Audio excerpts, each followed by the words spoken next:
तो समान अध्ययन जीके जीएस के महारिवीजन के अंतर्गत 6 सब्जेक्ट का रिवीजन करेंगे। पहले इतिहास लेंगे, फिर संविधान लेंगे, फिर भूगोल लेंगे, फिर पर्यावरण लेंगे, फिर विज्ञान लेंगे और फिर अर्थव्यवस्था लेंगे।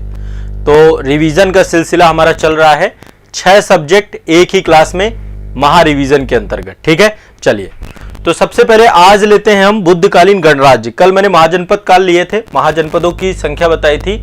आज महात्मा बुद्ध के समय में कई सारे जो है समकालीन गणतंत्र व्यवस्था थी, रिपब्लिक व्यवस्था थी, है ना।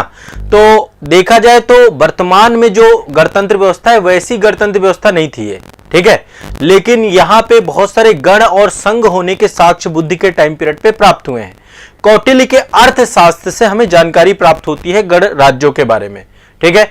और कौटिल्य के समय काल पे हमें यह पता चलता है कि मतलब जो गणराज्य थे वो 2 प्रकार के गणराज्य थे। एक गणराज्य ऐसे थे जो राजा की उपाधि भी धारण करते थे, और कुछ ऐसे भी गण थे जो जीविका चलाते थे एग्रीकल्चर के माध्यम से, पशुपालन के माध्यम से, वाणिज्य के माध्यम से, शस्त्रों का बना करके। तो जैसे सौराष्ट्र, कंबोज ऐसे करके तो गणराज्य भी थे, महाजनपद भी थे, गणराज्य भी थे। तो यहां पे मैं गणराज्यों की जो है संख्या लिखूंगा, कौन कौन से गणराज्य थे, इन सभी गणराज्यों के बारे में आप देख लेंगे। ठीक है, चलिए इस समय के गणराज्यों को लिस्ट बनाते हैं, गणराज्यों की लिस्ट बनाते हैं। सभी लोग हेडिंग डाल लीजिएगा, बुद्धकालीन गणराज्य। यहां पे लिस्ट बनाते हैं। सबसे पहले गणराज्य है कपिलवस्तु के शाक्य। ये सब प्राचीन भारत के इतिहास में मैंने डिटेल से पढ़ा रखा है। पहले हैं कपिलवस्तु के शाक्य, कपिलवस्तु के शाक्य।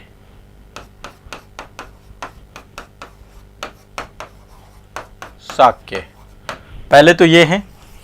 दूसरे की बात करते हैं। दूसरे आपके सुमसुमारगिरी, मतलब सुमसुमारगिरी मतलब पर्वत, सुमसुमार के भग्ग या सुमसुमार पर्वत के, ये मिर्जापुर वाला क्षेत्र है आपका। ठीक है, देखो ये तो आपके कपिलवस्तु के शाक्य, इनकी राजधानी कपिलवस्तु ही थी। ठीक है, बुद्ध की जो माता थी वो शाक्य गणराज्य की जो है कन्या थी, ध्यान रखिएगा। ठीक है, शाक्य गणराज्य की, और महात्मा बुद्ध का जन्म भी इसी गणराज्य में हुआ था, कपिलवस्तु के शाक्यों को लेकर के। क्लियर है, स्पष्ट है। चलिए आगे चलते हैं। सुमसुमार गिरी के भग्ग, सुमसुमार गिरी, गिरी मतलब पर्वत के भग्ग, ये आपका क्षेत्र जो है उत्तर प्रदेश का जो मिर्जापुर वाला क्षेत्र है। ठीक है, मिर्जापुर में सुमसुमार पर्वत है, वहां पर जो है ये चुनार क्षेत्र वाले क्षेत्र में थे आपके। विंध्यन क्षेत्र जो आपका विंध्यन पर्वत श्रेणी है उसी का एक हिस्सा है। ठीक है, क्लियर है, स्पष्ट है। आगे चलते हैं। अलकप्प के बुली, तीसरा है आपका अलकप्प के बुली। कप्प के बुली आमतौर पे देखो याद नहीं रहते बच्चों को, तो देखो ये लास्ट वाला जो शब्द है ना ये याद कर लो, जैसे भग्य याद कर लो, बुली याद कर लो, शाक्य याद कर लो, इससे भी हो जाएगा काम आपका। ठीक है, ये बिहार का शाहाबाद, आरा, मुजफ्फरपुर वाला क्षेत्र है आपका। अलकप्प के बुली कहां पे थे? बिहार में। बिहार में आरा वाला क्षेत्र, मुजफ्फरपुर वाला जिला जो आपका है, यहां पर आपके महात्मा बौद्ध धर्म से जुड़े हुए लोग थे यहाँ पे। और बेतिया जो है इसकी राजधानी हुआ करती थी उस समय। इसके बाद चौथे हैं आपके, चौथे हैं आपके केसपुत्र के कलाम, केसपुत्र के कलाम, कलाम याद कर लीजिएगा। देखो साथ में केसपुत्र के कलाम जो थे ये भी आपके जो है कौशल का क्षेत्र जो था आपका, उत्तर प्रदेश का सुल्तानपुर वाला क्षेत्र, वहां पर ये आपके अवस्थित थे। उत्तर प्रदेश का सुल्तानपुर जिला, वहां पर थे आपके। ठीक है, और ये जो है महात्मा बुद्ध से जुड़े हुए थे। ये भी आपको पता होगा, इसी से महात्मा बुद्ध के जो गुरु थे अलार कलाम, इसी से जुड़े हुए थे। ठीक है, अलार कलाम इसी से जुड़े हुए थे। ठीक है, तो अलार कलाम इसी गणराज्य से थे जो महात्मा बुद्ध के पहले गुरु थे, महात्मा बुद्ध के गुरु। इसके बाद है रामग्राम के कोलिये, रामग्राम के कोलिये, कोलिये, रामग्राम के कोलिये, ये भी आपके शाक्य गणराज्य के पूर्व में अवस्थित था आपका ये रामग्राम। ठीक है, कोलियों की राजधानी थी रामग्राम। तो जो गोरखपुर वाला क्षेत्र था, गोरखपुर वाले क्षेत्र में एक रामगढ़ ताल है आपका, उसी के पास आपके रामग्राम के कोलिये होते थे। और ये मतलब एक तरीके से पुलिस शक्ति के लिए जाने जाते थे कोलियेगढ़ के लोग, तो रामग्राम के कोलिये। ठीक है, इसके बाद नेक्स्ट है कुशीनारा के मल्ल। अगला है आपका कुशीनारा के मल्ल, कुशीनारा के मल्ल। ठीक है, रामग्राम के कोलिये, कुशीनारा के मल्ल, केसपुत्र के कलाम, और सातवां है आपका, नेक्स्ट है आपका पावा के मल्ल, पावा के मल्ल। मल्लों की दो राजधानी थी, मैंने कल अभी आपको बताया था मल्ल के, एक कुशीनारा और दूसरा पावा। तो ये भी गणराज्यीय व्यवस्था थी। यहां पे जितने भी महाजनपद, ये महाजनपद ये आपका, तो कुशीनगर जो आपका है, कुशीनगर उसका मुख्यालय पडरौना है, वहां पर आपका ये मल्ल लोग रहते थे आपके। ठीक है, क्लियर है, स्पष्ट है सभी को। और इनके बारे में, मल्लों के बारे में कहा जाता है कि लक्ष्मण के वंशज थे। रामायण में मल्लों को लक्ष्मण के पुत्र चंद्रकेतु का, बस चंद्रकेतु मल्ल लक्ष्मण के पुत्र थे, उनके वंशज के तौर पे इनको देखा गया। इसके बाद हैं आपके पिपली वन के मौर्य, पिपली वन के मौर्य, पिपली वन के मौर्य, ये शाक्यों की एक ब्रांच थी। ठीक है, और चंद्रगुप्त मौर्य का इसी परिवार में जन्म हुआ था, पिपली वन के मौर्य में। चंद्रगुप्त मौर्य का इसी में ही जन्म हुआ था। ठीक है, ये भी ध्यान रखिएगा, चंद्रगुप्त मौर्य। ठीक है, और नेक्स्ट है आपके वैशाली के लिच्छवी, ये एक बड़ा गणराज्य था आपका, वैशाली के लिच्छवी,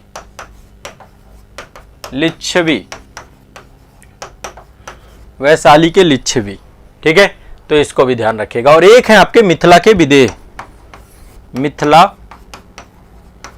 मिथिला के विदेह। ये टोटल 10 हैं आपके, टोटल ध्यान रखिएगा, ये टोटल 10 हैं, इनको याद कर लो। देखो 10 हैं। पहला है कपिलवस्तु के शाक्य, दूसरा सुमसुमारगिरी के भग्ग, ठीक है, तीसरा अलकप्प के बुली, केशपुत्र के कलाम, रामग्राम के कोलिये, कुशीनारा के मल्ल, पावा के मल्ल, पिपली वन के मौर्य, वैशाली के लिच्छवी और मिथिला के विदेह। ठीक है, मिथिला के विदोह। राजा जनक के बारे में जानते हैं ना, मिथिला वाले क्षेत्र से ही थे, प्रसिद्ध दार्शनिक थे आपके।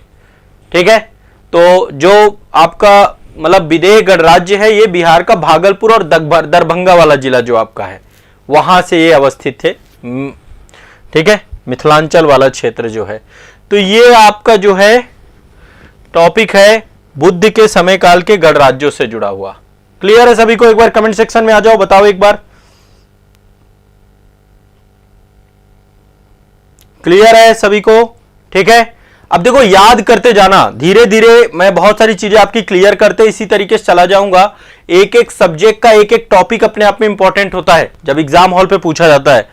बस रेगुलर रहिए, कंटिन्यूअस क्लास करते रहिए और याद करते रहिए जितनी चीजें बताऊं। अब नेक्स्ट चलते हैं संविधान पे, राज व्यवस्था का रिवीजन करते हैं। राज व्यवस्था में आज मैं अभी आपको रिवीजन कराऊंगा। कमेटी हम पढ़ रहे थे, आज कमेटी में ही ड्राफ्टिंग कमेटी के बारे में हम पढ़ेंगे। हम किसके बारे में पढ़ेंगे? प्रारूप समिति के बारे में पढ़ेंगे। ठीक है, ये आप देखिए भारतीय संविधान का ड्राफ्ट बनाने वाली कमेटी है। आप सभी लोग इस कमेटी के बारे में जानते होंगे, लेकिन एक बार रिवीजन कर लेते हैं हम लोग। ठीक है, और इसके अध्यक्ष आप सभी जानते हैं। सबसे पहले इसके गठन की बात करते हैं।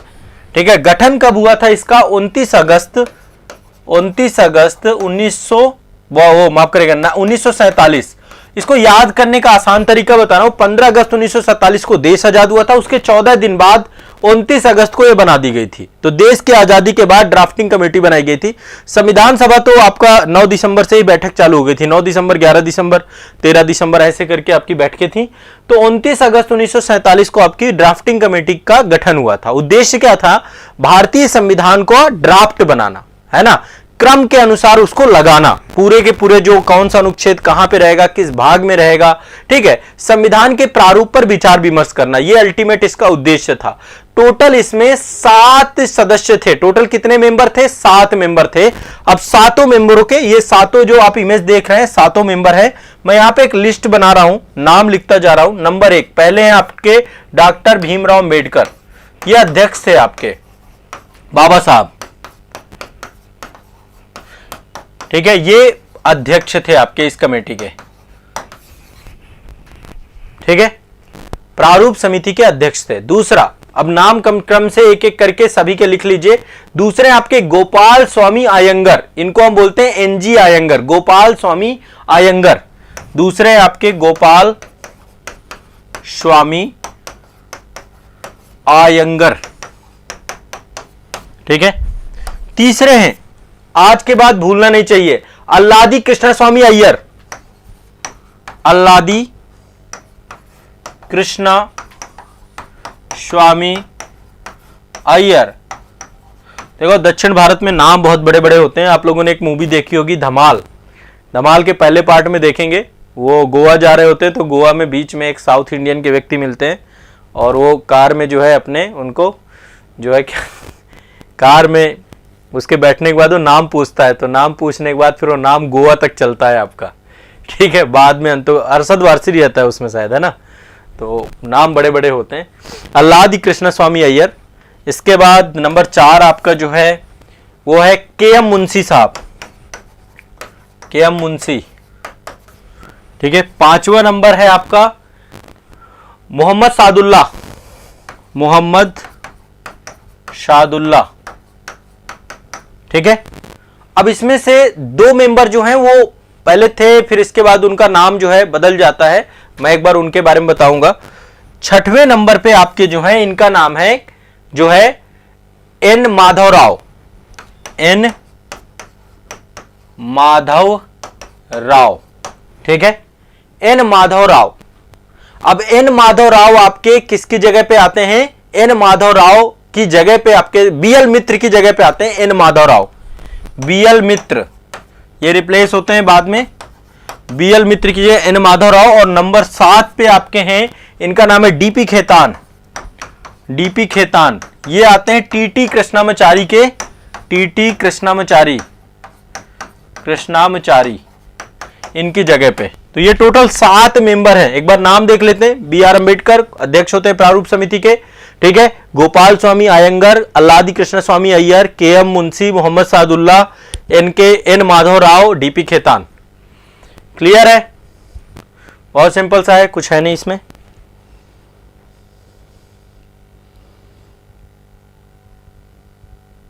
हाँ, धमाल देखने वाले सब खुश हैं अच्छी मूवी है, ठीक है। तो संविधान के जितने भी जो है आपके अनुच्छेद हैं उन पर विचार विमर्श करने के लिए प्रारूप समिति का गठन किया गया था और इसके द्वारा 21 फरवरी 1948 को अपनी रिपोर्ट प्रस्तुत की गई थी। रिपोर्ट इसने कब प्रस्तुत की थी? 21 फरवरी को, 21 फरवरी 1948 को इसने क्या किया? अपनी रिपोर्ट प्रस्तुत की, ठीक है, अपनी रिपोर्ट प्रस्तुत की, ये ध्यान रखिएगा। क्लियर है? स्पष्ट है सभी को? चलिए आगे बढ़ते हैं। नेक्स्ट,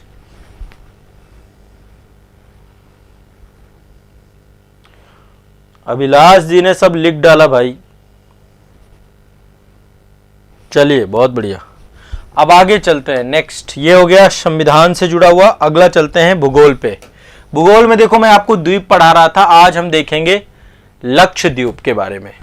मैप ऑफ लक्षद्वीप को लेकर डिस्कस करेंगे। लक्षद्वीप, ठीक है, भारत में केरल के तट पर आपके ये अवस्थित है। ये आप देख पा रहे हैं, ये केरला तट है आपका, मालाबार तट बोलते हैं हम इसको।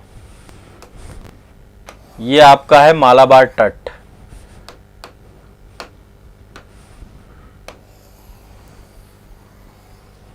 ये क्या है आपका? मालाबार तट है, मालाबार तट, ठीक है। अब मालाबार तट पे कई सारे द्वीप हैं आपके यहाँ पर। ये सारे जितने द्वीप हैं ये प्रवाल द्वीप हैं और इनको लक्षद्वीप कहा जाता है। यहाँ पे आप देखेंगे, यहाँ पे सबसे यहाँ पे कोचीन है। कोचीन एक बंदरगाह भी है, एक बड़ा शहर है यहाँ का कोचीन। तो कोचीन से आप देखेंगे यहाँ पे ये सब लगभग जो है आपके 400 किलोमीटर की दूरी पर हैं, 400 किलोमीटर के दायरे पर हैं। तो सबसे नज़दीक आपका ये एंड्रोथ है, एंड्रोथ है यहाँ पे। एंड्रोथ काफ़ी बड़ा द्वीप है इसका, लगभग 300 किलोमीटर की दूरी, 300 से 400 किलोमीटर की दूरी पर यहाँ पर प्रवालों से बने हुए द्वीप हैं। किससे बने हुए हैं? प्रवाल से। तो ये सारे, पहली बात तो प्रवाल द्वीप हैं, ठीक है, यहाँ पे सारे प्रवाल द्वीप हैं। अब एक बार थोड़ा सा ये देखिए, ये है आपके यहाँ पे, ये है अंड्रोट द्वीप। यहाँ पे कुछ प्रमुख द्वीप हैं। अंड्रोट, ये है कावारती। कावारती लक्षद्वीप की राजधानी है, ये एक केंद्र शासित प्रदेश के तौर पे भी है और कावारती इसकी राजधानी है, ठीक है। यहाँ पे मिनिकॉय द्वीप समूह है, नीचे आप देखेंगे तो ये है मिनिकॉय द्वीप समूह। मिनिकॉय 8 डिग्री चैनल जो है मिनिकॉय को मालदीव से अलग करता है और 9 डिग्री चैनल मालदीव, मिनिकॉय भी इसी का हिस्सा है, ठीक है, अलग नहीं है आपका, इसी का हिस्सा है, ठीक है। देखो इनका पहले नाम कुछ और था, पहले इसका नाम लक्षद्वीप नहीं हुआ करता था। 1973 में इनका नाम लक्षद्वीप रखा गया। पहले अलग अलग नाम होते थे, लकवा द्वीप, मिनिकाय और अमीनी द्वीप, ये 3 नामों 4 नामों से ये जानते थे। यहाँ पर हर प्रकार के द्वीप है, यहाँ पे देखो अमीनी द्वीप है, ये एंड्रोथ है, यहाँ पे काल्पेनी है, चरियम द्वीप है, सुहेली द्वीप है, अगाती द्वीप है, बागराम द्वीप है, बितरा द्वीप है, चितलात द्वीप है, किल्तन द्वीप है, कदमत द्वीप है। ऐसे करके यहाँ पे टोटल 32 किलोमीटर क्षेत्र में आपका फैला हुआ है ये, ठीक है। 32 किलो मतलब यहां पर यदि इसका कुल क्षेत्रफल की बात करें तो कुल क्षेत्रफल कितना है, 32 वर्ग किलोमीटर। 32 वर्ग किलोमीटर क्षेत्र पर है आपका ये। 32 वर्ग किलोमीटर क्षेत्र बहुत ज्यादा नहीं होता है। टोटल सभी द्वीपों की बात करें कितना है, 32 किलोमीटर स्क्वायर वर्ग किलोमीटर क्षेत्र पे है। कोच्चि से लगभग 300 से 400 किलोमीटर दूरी पर अवस्थित है पूरे के पूरे। तो 1973 में भारत सरकार ने इसका नाम रखा लक्षद्वीप समूह, ठीक है। 1973 में इसका नाम लक्षद्वीप समूह रखा गया। टोटल 36 द्वीप होंगे इसमें, लगभग 36 के आसपास द्वीप है और सारे के सारे द्वीप आपके किससे बने हुए हैं, ठीक है। सबसे दक्षिणी द्वीप आपका मिनिकाय है। सबसे दक्षिण में क्या अवस्थित है, मिनिकाय द्वीप समूह। 9 डिग्री चैनल से ये लक्षद्वीप से अलग होता है। 9 डिग्री चैनल से ये लक्षद्वीप से अलग होता है और 8 डिग्री चैनल से ये मालदीव से अलग होता है। यहां पे 8 डिग्री चैनल है, 8 डिग्री चैनल से ये मालदीव से और 9 डिग्री चैनल से ये मिनिकाय से अलग होता है, ठीक है। क्लियर है, स्पष्ट है। अब यदि हम मिनिकाय की बात करें तो लक्षद्वीप का दूसरा सबसे बड़ा द्वीप है आपके, ये दूसरा सबसे बड़ा द्वीप है, ठीक है। सबसे बड़ा द्वीप कौन सा है, ये वाला, ये याद कर लीजिए, एंड्रोथ द्वीप। एंड्रोथ लक्षद्वीप का सबसे बड़ा द्वीप है, मिनिकाय दूसरा सबसे बड़ा द्वीप है, ठीक है। क्लियर है, फिर से एक बार बता रहा हूं आपको, एंड्रोथ द्वीप, ये आपका एंड्रोथ द्वीप लक्षद्वीप का सबसे बड़ा द्वीप है, ये सबसे बड़ा द्वीप है और ये दूसरा सबसे बड़ा द्वीप है। राजधानी कावरती द्वीप में है, ये सब जानते हैं आप लोग, ठीक है। क्लियर है, बहुत सिंपल सा है, कोई दिक्कत नहीं है। बस इतनी जानकारी आपको लक्षद्वीप के बारे में जाननी चाहिए और इससे ज्यादा जानने की जरूरत नहीं है, इतना ही इंपॉर्टेंट है। अभी कई सारे द्वीपों को यहाँ पे ब्लू फ्लैग भी मिला है, ब्लू फ्लैग द्वीप भी गया है, साफ सुथरे द्वीप हैं आपके, ठीक है। फिर से एक बार मैं बता देता हूँ, बितरा द्वीप, चितलात, सारे द्वीपों में जीवन नहीं, मतलब सारे द्वीपों में लोग नहीं रहते, काफी सारे द्वीप वीरान द्वीप भी पड़े हुए हैं, ठीक है। तो कुछ वीरान द्वीप भी हैं यहाँ पे। प्रवाल एक प्रकार का जो है जीव होता है जो कि कैल्शियम कार्बोनेट के खोल में रहता है। प्रवाल एक समुद्री जीव है जो कैल्शियम कार्बोनेट के खोल पे रहता है, शुद्ध और साफ पानी पे पाए जाते हैं। जब ये प्रवाल मर जाता है जीव तो ये खोल जो होते हैं, और ये एक साथ अकेले नहीं रहता, लाखों की संख्या में रहते हैं ये। तो जब ये मर जाते हैं तो कैल्शियम कार्बोनेट के खोल ही जाकर के चट्टान नुमा जो है यहाँ पे बन जाते हैं और इन्हीं पे जो है आबादी, पेड़ पौधे, जीव जंतु सब बन जाते हैं, ठीक है। तो प्रवालों की ही, प्रवाल एक मूंगा चट्टान है। क्या है, एक मूंगा चट्टान, कैल्शियम कार्बोनेट का खोल है, ठीक है। चलिए, ये आपका जो है लक्षद्वीप के बारे में जानकारी थी। आगे बढ़ते हैं, नेक्स्ट नेशनल पार्क अभी हम पढ़ रहे हैं। काफी सारे नेशनल पार्क मैंने आपको बताए भी हैं, कई सारे नेशनल पार्क आपको बताए हैं। आज और कुछ नेशनल पार्क हम पढ़ेंगे।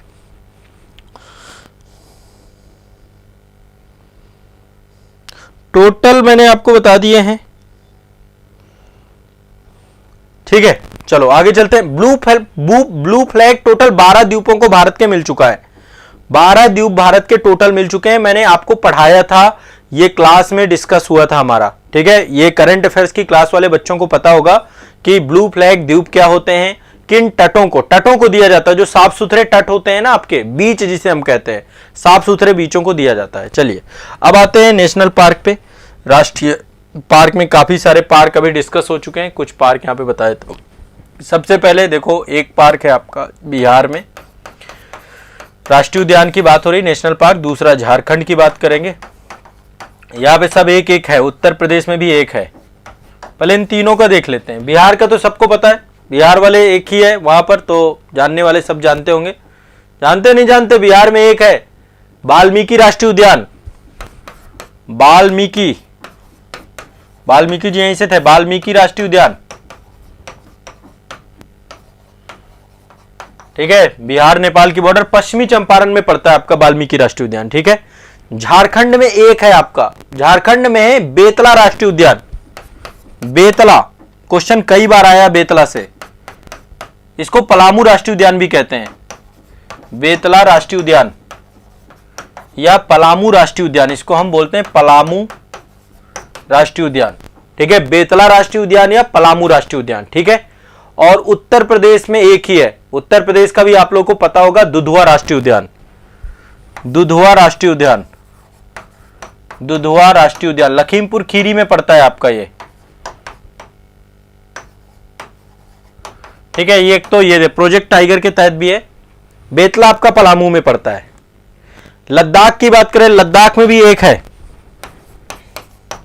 लद्दाख में एक है आपका, इसका नाम है हेमिस, लद्दाख में आपका हेमिस राष्ट्रीय उद्यान, हेमिस नेशनल पार्क आपका लद्दाख में है, हेमिस राष्ट्रीय उद्यान। अब एक और देख लेते हैं जम्मू कश्मीर के, जम्मू कश्मीर में कौन कौन से हैं राष्ट्रीय उद्यान। एक तो सभी को पता है दचीग्राम वन्यजीव अभयारण्य है, दचीग्राम, दाचीग्राम, ठीक है, ठीक है, दाचीगाम है आपका, ये ग्राम नहीं है, दाचीग्राम, दाचीगाम हो गया आपका दूसरा, नंबर 1। नंबर 2 दूसरा आपका Salim Ali, Salim Ali national park, Salim Ali national park, ठीक है, सलीम अली नेशनल पार्क। और तीसरा आपका है किश्तवाड़ राष्ट्रीय उद्यान, किश्तवाड़ राष्ट्रीय उद्यान, ठीक है। क्लियर है सभी को? सिंपल सा है भाई मामला। तो इतने सारे याद कर लो अभी के लिए। बिहार में वाल्मीकि है, झारखंड में बेतला है, उत्तर प्रदेश में दुधवा है, लद्दाख में हेमिस है, और दाचीग्राम, सलीम अली और किश्तवाड़, ये याद कर लो। हाँ हाँ, लखीमपुर खीरी और बहराइच में दोनों में पड़ता है आपका, ठीक है, बहुत बढ़िया, वेरी गुड। आप लोग पार्टिसिपेट करते हैं तो और अच्छा लगता है। अब आगे चलते हैं हम लोग। बायो में तो थोड़ा सा मैंने आपको सेल वेल वाला टॉपिक है जितना भी है, इसको भी डिस्कस करना चालू किया है। कल मैंने आपको बताया था जो है कोशिका के बारे में प्रारंभिक बातें काफ़ी सारी डिस्कस हुई थी, ठीक है। प्रोकैरियोटिक यूकैरियोटिक कोशिका क्या होती है इसके बारे में चर्चा हुई थी। अब बात करते हैं कोशिका की संरचना को लेकर के, ठीक है। 2 प्रकार की कोशिकाएं होती हैं, एक तो पादप कोशिका होती हैं जो वनस्पतियों में पाई जाती हैं, पेड़ पौधों में पाई जाती हैं, दूसरा जो हमारे अंदर पाई जाती हैं जंतुओं में, तो जंतु कोशिका और पादप कोशिका, ठीक है। तो अब हम पढ़ेंगे कोशिका की संरचना। जो इंपॉर्टेंट फैक्ट हैं जिनको याद करना है वो चीजें मैं आपको यहां पे पढ़ाने वाला हूं। कोशिका की संरचना, ठीक है, कोशिका की संरचना या स्ट्रक्चर ऑफ सेल, इसके बारे में पढ़ेंगे। अब देखिए कोशिका के अंदर कई सारे कोशिकांग पाए जाते हैं, ठीक है, कई सारे कोशिकांग होते हैं, और पादप कोशिका में भी कई सारे कोशिकांग पाए जाते हैं, और जो आपकी जो जंतु कोशिका होती है उसमें भी कई सारे कोशिकांग पाए जाते हैं। पादप कोशिका में कुछ अतिरिक्त कोशिकांग पाए जाते हैं। कोशिका के अंदर देखिए कितने सारी चीजें हैं आपकी, है ना, आप देख पा रहे हैं। तो जो आपके जो पादप कोशिका होती है उसमें एक तो ये सेल वाल अतिरिक्त पाई जाती है, कोशिका भित्ति कहते हैं इसको हम, कोशिका भित्ति, सेल वाल, कोशिका भित्ति सेलुलोज की बनी होती है ये कोशिका भित्ति, एक तो ये अतिरिक्त पाई जाती है भित्ति। ये आपका कोशिका भित्ति जंतु कोशिका में नहीं पाई जाती, अभी इसके बारे में चर्चा करेंगे हम लोग, ठीक है, जंतु कोशिका में नहीं पाई जाती है, ठीक है। दूसरा देखो जीव द्रव्य तो सभी में पाया जाता है, जीव द्रव्य जंतु कोशिका में भी पाई जाती है और इसमें भी। इसमें और क्या पाया जाता है, रसधानियां, रसधानियां बहुत सारे इसमें जो है, ये आप देख रहे हैं बहुत सारे ये वैक्यूम टाइप में है, ठीक है। इसमें हरित लवक भी पाया जाता है, हरित लवक आपका क्लोरोप्लास्ट इस पादप कोशिकाओं में ही पाया जाता है, क्लोरोप्लास्ट, इसको हम बोलते हैं हरित लवक। इसी की उपस्थिति में पादप अपना भोजन बनाते हैं, स्वपोषी होते हैं ना। जंतु कोशिका में हरित लवक नहीं पाया जाता, ठीक है। लवक जो होते हैं, हरित लवक के कारण से पेड़ पौधे हरे भी होते हैं आपके, और भी प्रकार के लवक होते हैं, लेकिन हरित लवक होते हैं। क्लोरोप्लास्ट आपके किस में पाए जाते हैं, पादप कोशिका में ही पाए जाते हैं, ठीक है। तो पादप कोशिकाओं में और जंतु कोशिकाओं में काफी सारे डिफरेंसेस होते हैं। हम एक एक करके सबको समझने का प्रयास करेंगे। कोशिका भित्ति की बात करते हैं। सबसे पहले सेल वाल की बात करते हैं। आप देखते हैं ये सेल वाल है, बाहर आप देख रहे हैं एक संरचना पा रहे हैं, और एक दृढ़ संरचना होती है, केवल पादप कोशिकाओं में पाई जाती है। किसमें पाई जाती है? केवल पादप कोशिकाओं में पाई जाती है। जंतु कोशिकाओं में इसका अभाव होता है। सबसे बाहर की परत होती है आपकी ये, ठीक है, सबसे बाहर की परत होती है। जो अंदर का जीव द्रव्य होता है जिसको हम बोलते हैं प्रोटोप्लाज्म, जीव द्रव्य से ही एक पदार्थ रिश्ता रहता है और उसी पदार्थ से आपकी इसका निर्माण होता है। तो जीव द्रव्य से स्रावित पदार्थ जो होता है, जो चीजें सिक्रिएट होती रहती हैं, उसी से आपका सेल वाल का निर्माण होता है। ठीक है, बहुत मोटी होती है, मजबूत होती है, निर्जीव होती है ये, मतलब इसमें जीवन नहीं होता है, धीरे धीरे धीरे डेड होती रहती है। तो छिद्र युक्त होती है आपकी ये। ठीक है, तो कोशिका विभाजन में इसका जो है एक तरीके से जो है मतलब ये आपका जब कोशिका भित्ति होती है, ये भी 3 भागों में होती है, 3 लेयर होती है कोशिका भित्ति की।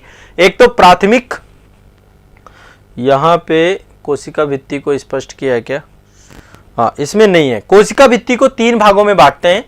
एक तो सबसे बाहर की परत होती है आपकी प्राइमरी कोशिका भित्ति, फिर द्वितीयक कोशिका भित्ति, और एक आपकी तृतीयक कोशिका भित्ति होती है। तो 3 कोशिका भित्ति होती है आपकी, प्राथमिक, द्वितीयक, तृतीयक। ये आपको ध्यान में रखना होगा। क्लियर है, स्पष्ट है? 3 प्रकार की कोशिका भित्ति होती हैं, और चौथी होता है मध्य पटल। ठीक है, मध्य पटल भी इसमें पाया जाता है। तो कोशिका भित्ति जो होती है, सबसे बाहरी कोशिका भित्ति को ही प्राथमिक कोशिका भित्ति कहते हैं। आप इसी में भी देखिएगा, यहां पे एक ये लेयर दिख रही है, ठीक है, यहां पे देखिए एक ये लेयर दिख रही है, फिर ये दूसरी दिख रही है, फिर तीसरी दिख रही है। ठीक है, तो सबसे बाहर वाली प्राथमिक कोशिका भित्ति है। ठीक है, और जो है प्राथमिक कोशिका भित्ति जो होती है वो काफी लोचदार होती है, पारगम्य होती है, सेल्यूलोज की बनी होती है। किससे बनती है? सेल्यूलोज की, ध्यान रखिएगा, सेल्यूलोज की बनी होती है ये। और बहुत सारे कवकों में और यीस्ट में ये काइटिन की बनी होती है। तो इसका निर्माण किससे होता है? सेल्यूलोज से निर्माण होता है इसका, सेल्यूलोज, सेल्यूलोज से इसका निर्माण होता है। कुछ यीस्ट और कवकों में ये काइटिन से बनी होती है, काइटिन से इसका निर्माण होता है।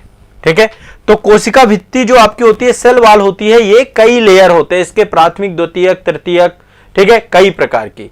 और प्राथमिक जो कोशिका भित्ति होती है, इसके जस्ट नीचे आपकी द्वितीयक कोशिका भित्ति पाई जाती है। थोड़ा सा मोटी होती है, परिपक्व होती है, दृढ़ होती है। ये भी आपकी सेल्यूलोज से बनी होती है। सेल्यूलोज, पेक्टिन, लिग्निन, इन पदार्थों से मिलकर के आपकी बनी होती है द्वितीयक कोशिका भित्ति।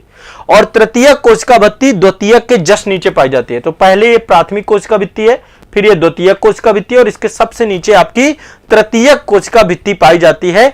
ये आपकी जाइलन से बनी होती है। तृतीयक आपकी किससे बनी होती है? जाइलन से, जाइलन पदार्थ से बनी होती है। तो ये आपकी केवल और केवल पादप कोशिकाओं में पाई जाती है। ठीक है, अब एक चीज और समझिएगा, जो ये 2 कोशिका भित्तियां हैं, जैसे समझने का प्रयास करिएगा। एक आपकी सेल ये है, ठीक है, 2 सेल हैं आपकी। ठीक है, एक सेल आपकी ये है, और दूसरी सेल जो इसके साथ जुड़ी हुई होती है, इन दोनों सेल के बीच में मध्य पटल पाया जाता है। क्या पाया जाता है? मध्य पटल पाया जाता है, मध्य पटल पाया जाता है। ठीक, एक कोशिका और दो कोशिकाओं के बीच में मध्य पटल पाया जाता है। क्या पाया जाता है? मध्य पटल। तो मध्य पटल एक तरीके का सीमेंट का काम करता है, दोनों कोशिकाओं को आपस में जोड़ करके रखता है। एक चीज ध्यान रखिएगा, एक सेल वाल और 2 सेल वाल दूसरी सेल वाल के बीच में, देखिए एक सेल वाल ये है आपका, ठीक है, एक कोशिका का एक सेल वाल, दूसरी कोशिका का जो सेल वाल होगा, उन दोनों के बीच में मध्य पटल पाया जाता है। क्या पाया जाता है? मध्य पटल। यह सीमेंटिंग का काम करता है, एक तरीके से दोनों को जोड़ करके रखने का काम करता है, दोनों सेल को। ठीक है, इसका काम होता है 2 कोशिकाओं को आपस में जोड़ना। समय के साथ क्या होता है, जो ये मध्य पटल होता है, ये मध्य पटल धीरे धीरे धीरे धीरे आपका कमजोर होता जाता है। ठीक है, कोशिका की जब परिपक्व अवस्था होती है तो मध्य पटल धीरे धीरे आपका घुल जाता है, खत्म हो जाता है, क्योंकि इसका निर्माण जो होता है कैल्शियम तथा मैग्नीशियम से होता है। आपका कैल्शियम और मैग्नीशियम से इसका निर्माण होता है। तो जैसे जैसे कोशिका परिपक्व अवस्था में आती है, मध्य पटल आपका घुल जाता है, तो कोशिकाएं ढीली हो जाती हैं। अब यही कारण है, आप देखेंगे जो कच्चे फल होते हैं ना, कच्चे फल आपके कैसे होते हैं, कड़े होते हैं शुरुआत में, क्योंकि उनमें जो कोशिकाएं होती है वो कोशिकाएं आपस में जुड़ी होती है और मध्य पटल उनका बहुत ही मजबूत होता है, स्ट्रॉन्ग सीमेंट की तरह जुड़ा होता है। लेकिन समय के साथ मध्य पटल आपका घुलना चालू हो जाता है और जो फल होते हैं समय के साथ पक जाते हैं और पके फल जो होते हैं वो आपके लचीले हो जाते हैं, लोचदार हो जाते हैं। तो मध्य पटल ही एक कारण है कि जो कच्चे फल होते हैं वो कड़े होते हैं और पके हुए फल जो आपके होते हैं वो लोचदार होते हैं। ये भी ध्यान रखिएगा। क्लियर है, स्पष्ट है, ये भी आप ध्यान रखिएगा। तो जो आपकी ये सेल वॉल में मध्य पटल पाया जाता है, इसका ही एक बहुत बड़ा कारण और रीजन आप देखने को पाते हैं। ठीक है, तो एक तो ये ध्यान रखिएगा सभी बच्चे जितने भी हैं, ठीक है, ये मध्य पटल जो आपका पाया जाता है समय के साथ आपका घुल जाता है। तो कोई भी कच्चा फल पके फल में लचलचादार इसलिए हो जाता है क्योंकि मध्य पटल उसका धीरे धीरे घुल जाता है। ठीक है, ध्यान रखिएगा। स्पष्ट है, मध्य पटल जैसे से कोशिका का विकास होगा, डेवलपमेंट होगा, घुल जाएंगी, कोशिकाएं ढीली हो जाएंगी, इसलिए कच्चे फल आपके कड़े होते हैं और पके फल मुलायम होते हैं। ठीक, ये एक रीजन है। क्वेश्चन यदि पूछता है तो आप लोग इसको बता दीजिएगा। तो आज हमने डिस्कस किया आपका कोशिका भित्ति, कई सारे कोशिकांग हैं। नेक्स्ट हम पढ़ेंगे आपका प्लाज्मा मेम्ब्रेन, ये क्या होती है, प्लाज्मा झिल्ली। ठीक है, और इसके बाद फिर हम लोग माइटोकॉन्ड्रिया, राइबोसोम, लाइसोसोम, जितने भी आपकी चीजें पाई जाती हैं, क्लोरोप्लास्ट, जितने भी इसके कोशिका के अंतर्गत कोशिकांग पाए जाते हैं, एक एक सेशन में हम डिस्कस करते चले जाएंगे। तो सेल वाला टॉपिक हमारा लंबा चलेगा, एक एक करके इसको डिस्कस करते रहेंगे। ठीक है, समझ में आ रहा है सभी को? बहुत सिंपल सा है। देखो, यदि आपने क्लास में कर रखा है तो यहां पे रिवीजन ही करना है, कोई इसमें ज्यादा दिक्कत है नहीं। देखो, बायो के क्वेश्चन मेंस में इस तरीके से आ सकते हैं, वो बायोटेक्नोलॉजी के क्वेश्चन आपके बनते हैं। जैसे मान लीजिए जेनेटिक इंजीनियरिंग है, इससे क्वेश्चन आ सकता है आपका। 3 पेरेंटल बेबी या डिजाइनर बेबी का कॉन्सेप्ट है, इससे क्वेश्चन आ सकता है। डीएनए फिंगरप्रिंटिंग से क्वेश्चन पूछा जा सकता है।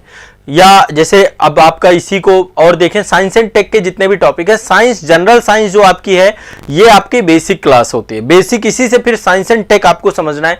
तो जब तक डीएनए की संरचना नहीं समझेंगे, फिर डीएनए फिंगरप्रिंटिंग और इन चीजों को समझना थोड़ा कठिन हो जाता है। तो जो मेंस में यूपीएससी में क्वेश्चन आते हैं, वो सारे के सारे क्वेश्चन आपके किससे जुड़े होते हैं, वो सारे क्वेश्चन आपके पूछे जाते हैं साइंस एंड टेक से। बायोटेक्नोलॉजी आपका हो गया, साइंस, स्पेस रिसर्च हो गया, रोबोटिक्स हो गया, आर्टिफिशियल इंटेलिजेंस हो गया आपका, है ना, इन सब से क्वेश्चन ज्यादा पूछता है। ठीक है, नैनो टेक्नोलॉजी हो गया, नैनो टेक्नोलॉजी से कितनी बार क्वेश्चन आते हैं, है ना। तो कोई ना कोई, मतलब ये भी मैं आगे चल के इनको भी रिवाइज कराऊंगा। पहले थोड़ा सा बेसिक हो जाए बायो का, फिर इसके बाद हम बायोटेक्नोलॉजी पे भी चलेंगे, फिर इसके बाद क्लोन वगैरह हो गया, इन सब से क्वेश्चन पूछता है। ठीक है, तो जो अनुप्रयोग होते हैं, ठीक है, जो विज्ञान के अनुप्रयोग होते हैं, कुछ एग्जाम्पल्स होते हैं, प्रीलिम्स में इससे क्वेश्चन पूछे जाते हैं और पीसीएस में तो पूछे ही जाते हैं। पीसीएस के लिए तो ये है ही है। नेक्स्ट आगे चलते हैं, आरबीआई, भारतीय रिजर्व बैंक की तरफ बढ़ते हैं आगे। नेक्स्ट अगला है आपका reserve bank of India, RBI. शुरू करते हैं आरबीआई के बारे में। कल मैंने काफी कुछ आपको बताया था रिजर्व बैंक के बारे में। मैंने आपको बताया था कि ये एक केंद्रीय बैंक है और केंद्रीय बैंक के बारे में मैंने ये भी बताया था कि जो है 1922 में एक हिल्टन यंग की अध्यक्षता में एक रॉयल कमीशन बनाया गया था इंडियन करेंसी और फाइनेंस को डेवलप करने के लिए। ठीक है, 1926 में मतलब कि अनुशंसा की थी हिल्टन आयोग ने कि एक मुद्रा प्रबंधन के लिए एक संस्था बनाई जाए और उसी के तहत आरबीआई एक्ट पारित किया गया 1934 और आरबीआई अधिनियम के तहत 1 अप्रैल 1935 से आरबीआई आपका बना। शुरू में आरबीआई 3 देशों के लिए काम कर रहा था, बर्मा के लिए, पाकिस्तान के लिए और कुवैत के लिए। ठीक है, और भारत के लिए तो कर ही रहा था आपका। बर्मा में 1947 तक काम किया, पाकिस्तान में जुलाई 1948 तक और कुवैत में 1959 तक। ठीक है, ये सारी चीजें हुई थी। अब हमारी चर्चा होनी है आरबीआई को लेकर, हम डिटेल में डिस्कस करेंगे। रिजर्व बैंक से क्वेश्चन पूछे जाते हैं। तो रिजर्व बैंक की स्थापना किससे हुई? हिल्टन यंग कमीशन की अनुशंसा पे, ये ध्यान रखिएगा, हिल्टन यंग कमीशन की अनुशंसा पे आरबीआई अधिनियम पारित किया गया 1934 में और उसके तहत देखिए कोई ये क्वेश्चन पूछ ले कि आरबीआई क्या भारत सरकार के अधीन है, तो देखो सारी संस्थाएं भारत सरकार के अधीन है, सरकार के बिना तो कोई अस्तित्व है नहीं। संविधान में इसका उल्लेख है? बिल्कुल नहीं है, संविधान में उल्लेख नहीं है। ये एक एक्ट के तहत बना है आरबीआई। ठीक है, एक्ट के तहत बना है, तो ये कोई स्वायत्त संस्था नहीं है, कोई बहुत ऑटोनोमस बॉडी है। आरबीआई एक स्वायत्त संस्था के तौर पे नहीं है। ठीक है, क्योंकि ये आरबीआई एक्ट के तहत बनाया गया। बनाया किसने? विधायिका ने बनाया आपका, ठीक है। तो 1 अप्रैल 1935 से इसने काम अपना करना चालू किया, ठीक है। और एक तरीके से आरबीआई ने जब शुरुआत की थी तो शुरुआत एक शेयर धारक कंपनी के तौर पे हुई थी आरबीआई की, ठीक है। अब तो भारत सरकार का एक केंद्रीय बैंक बन गया आपका, ठीक है। तो आरबीआई पहले एक शेयर धारक कंपनी के तौर पे था, एक निजी स्वामित्व वाली कंपनी के तौर पे था आरबीआई शुरू में। लेकिन कालांतर में आरबीआई का राष्ट्रीयकरण किया गया। आरबीआई का भी राष्ट्रीयकरण हुआ है, एक अधिनियम पारित किया गया था, आरबीआई अधिनियम 1948, ठीक है। आरबीआई सार्वजनिक स्वामित्व का हस्तांतरण अधिनियम 1948, ध्यान रखिएगा, आप में से बहुत सारे लोगों को नहीं पता होगा। आरबीआई पहले एक प्राइवेट कंपनी थी, ठीक है। बाद में भारत सरकार ने, देश की आजादी के बाद भारत सरकार को लगा कि एक केंद्रीय बैंक हमारा होना चाहिए, सेंट्रल बैंक होना चाहिए, और भारतीय रिजर्व बैंक को ही इसके लिए एक अधिनियम पारित किया गया। अधिनियम क्या था आपका? भारतीय रिजर्व बैंक सार्वजनिक स्वामित्व का हस्तांतरण अधिनियम 1948। आरबीआई, भारतीय रिजर्व बैंक लिख लीजिएगा, सार्वजनिक संपत्ति का हस्तांतरण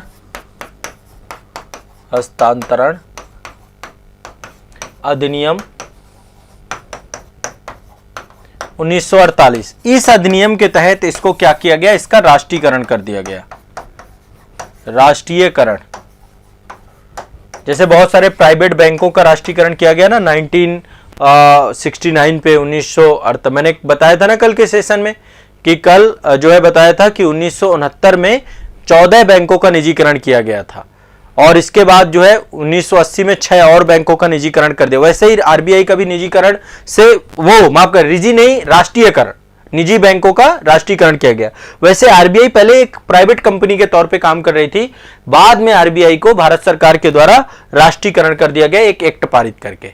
तो अब ये पूरी तरीके से भारत सरकार के स्वामित्व में है। ये किसके स्वामित्व में है? आरबीआई भारत सरकार के स्वामित्व में, भारत सरकार के स्वामित्व की संस्था है, के स्वामित्व में, ठीक है। भारत सरकार के स्वामित्व में आपकी ये संस्था है। किसके स्वामित्व में? भारत सरकार के, ठीक है। क्लियर है, स्पष्ट है। अब बात करते हैं, जब आरबीआई बना था तो इसके पहले गवर्नर थे sir Osborne Smith. Sir Osborne Smith. अभी शक्तिकांत दास हैं, है ना, अभी तो आप सभी जानते हैं शक्तिकांत दास हैं, भारत के आईएएस अधिकारी हैं और आरबीआई के गवर्नर हैं। भारत, अच्छा, आजादी के बाद भारत के पहले गवर्नर कौन बने? सीडी देशमुख। सीडी देशमुख बने 1943 में बन गए थे, सीडी देशमुख। पहले गवर्नर कौन थे? गवर्नर सर ओसबोर्न स्मिथ पहले गवर्नर थे आपके आरबीआई के। और पहले भारतीय गवर्नर कौन थे? सीडी देशमुख। कब बनाया गया? 1943 में, ठीक है। और ये 1949 पे, आजादी के बाद भी यही बने रहे आपके सीडी देशमुख, ध्यान रखिएगा। अच्छा, कोई ऐसे व्यक्ति हुए, कोई भारतीय प्रधानमंत्री ऐसे हुए हैं जो कि जो है आरबीआई के गवर्नर भी रहे हैं? तो एक प्रधानमंत्री हुए हैं मनमोहन सिंह। मनमोहन सिंह के बारे में आप जानते हैं, बहुत बड़े वित्त मंत्री, अर्थशास्त्री थे, वित्त मंत्री भी रहे हैं भारत के। तो मनमोहन सिंह भारत के एकमात्र जो है प्रधानमंत्री थे जो कि आरबीआई गवर्नर के पद पर भी रहे हैं। हाँ, ओसबोर्न स्मिथ, बिल्कुल, हाँ। तो मनमोहन सिंह जो है एकमात्र थे। शुरुआत में कलकत्ता में इसका कार्यालय था, ठीक है। और 1937 में इसको कलकत्ता से मुंबई स्थानांतरित कर लिया गया था। वर्तमान में टोटल आरबीआई के 4 जोनल कार्यालय हैं और 22 क्षेत्रीय कार्यालय हैं, ठीक है। अब आरबीआई का प्रतीक चिन्ह की बात करें, अभी आप देखिए आरबीआई का जो प्रतीक चिन्ह है, आप देखिए, ये देख पा रहे हैं, ये आरबीआई का लोगो है। लोगो से क्वेश्चन, बैंक वैंक के जो एग्जाम होते हैं ना, उसमें लोगो से भी क्वेश्चन पूछ लेता है। तो पहले इसका प्रतीक चिन्ह जो है शेर हुआ करता था, अब क्या हो गया है? बाघ हो गया इसकी जगह पे, बाघ। और इसके साथ एक ताड़ का पेड़ है, ताड़ का पेड़, ये आरबीआई का लोगो है, ठीक है। बाघ और ताड़ का पेड़, पाम ट्री है यहां पे, ठीक है। क्लियर है। आरबीआई को कई सारी जिम्मेदारियां हैं। एक तो पहली बात, मॉनेटरी पॉलिसी का काम आरबीआई करता है आपका। भारत की जो फाइनेंशियल सिस्टम है, भारत का जो पेमेंट सिस्टम है, उसका रेगुलेशन करने का काम आरबीआई का होता है। जो फॉरेक्स रिजर्व है उसका प्रबंधन आरबीआई करता है। मुद्रा जारी करता है, पैसा जो होता है ना उसमें लिखा होता है ना, मैं धारक को इतने पैसे देने का वचन अदा करता हूं, और जो नोट होती है, नोट में भी भारतीय रिजर्व बैंक लिखा होता है।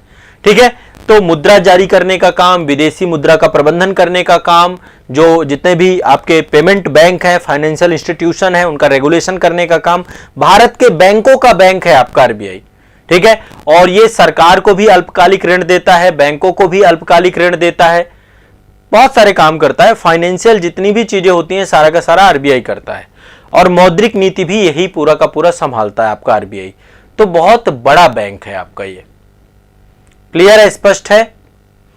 बैंक नोट जारी कर, बैंकों को विनियमित करना, मौद्रिक स्थिरता बनाकर रखना, देश की मुद्रा और ऋण प्रणाली को संचालित करना, सरकार को भी ऋण प्रदान करके रखना, देश के लिए एक आरक्षित निधि रखना। आरबीआई के पास देश का सोना रखा हुआ है, आरबीआई के पास देश का सोना रखा हुआ है, आरक्षित निधि रखा हुआ है। जो हमारे देश की संचित निधि वगैरह होती है वो भी आरबीआई के पास ही पूरा पैसा जाता है। ठीक है, तो आरबीआई जो है ये ध्यान रखिएगा। और आरबीआई का वित्त वर्ष अलग होता है, ये भी ध्यान रखिएगा। आरबीआई का वित्त वर्ष अलग होता है। आरबीआई का वित्त वर्ष 1 जुलाई से 30 जून तक चलता है। आरबीआई का फाइनेंशियल ईयर कब से कब तक? वैसे आमतौर पे हमारे देश का फाइनेंशियल ईयर कब है? 1 अप्रैल से लेकर, जैसे इनकम टैक्स वगैरह जितने भी हैं, 1 अप्रैल से लेकर आपका चलता है 31 मार्च तक। ठीक है, आरबीआई का कब से कब तक है? आरबीआई का फाइनेंशियल ईयर होता है 1 जुलाई से लेकर 30 जून तक। ये भी बहुत सारे लोगों को नहीं पता होगा, लेकिन मैं आपको बता रहा हूं, ये भी आप लिख लीजिए। 1 जुलाई से लेकर 30 जून तक इसको लेकर के होता है। ठीक है, अब आरबीआई के पास कई सारी कंपनियां भी हैं। आरबीआई के पूर्ण स्वामित्व वाली कई सारी कंपनियां हैं। मैं इनके बारे में आगे चल के पढ़ाऊंगा। ठीक है, कल के सेशन में डिस्कस करेंगे इसको लेकर के, है ना। जीवन बीमा क्रेडिट गारंटी भारतीय निगम आरबीआई के स्वामित्व की कंपनी है। भारतीय रिजर्व बैंक नोट मुद्रण प्राइवेट लिमिटेड, ये भी आपकी आरबीआई के अंतर्गत काम करती है। रिजर्व बैंक सूचना प्रौद्योगिकी प्राइवेट लिमिटेड, ये भी आरबीआई की कंपनी है।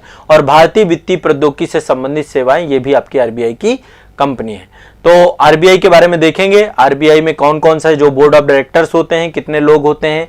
मौद्रिक नीति समिति के बारे में भी एक सेशन में चर्चा कर लेंगे। ठीक है, क्लियर है। अभी कौन है हमारे देश के गवर्नर? शक्तिकांत दास। ध्यान रखिएगा, शक्तिकांत दास हैं। ठीक है, और जो है 4 उप गवर्नर होते हैं। तो आप लोग को होमवर्क में दे रहा हूं, 4 उप गवर्नरों के नाम एक बार देख के आइएगा। क्लियर है, ये सब हम बाद में डिस्कस करेंगे। मौद्रिक नीति जब आरबीआई के द्वारा जारी की जाती है तो सीआरआर क्या होता है, एसएलआर क्या होता है, रेपो रेट क्या होता है, आपका रिवर्स रेपो रेट क्या होता है, बैंक रेट क्या होता है, एमएसएफ क्या होता है, ओपन मार्केट ऑपरेशन क्या होता है, ये सारी चीजें जब मैं पढ़ाऊंगा।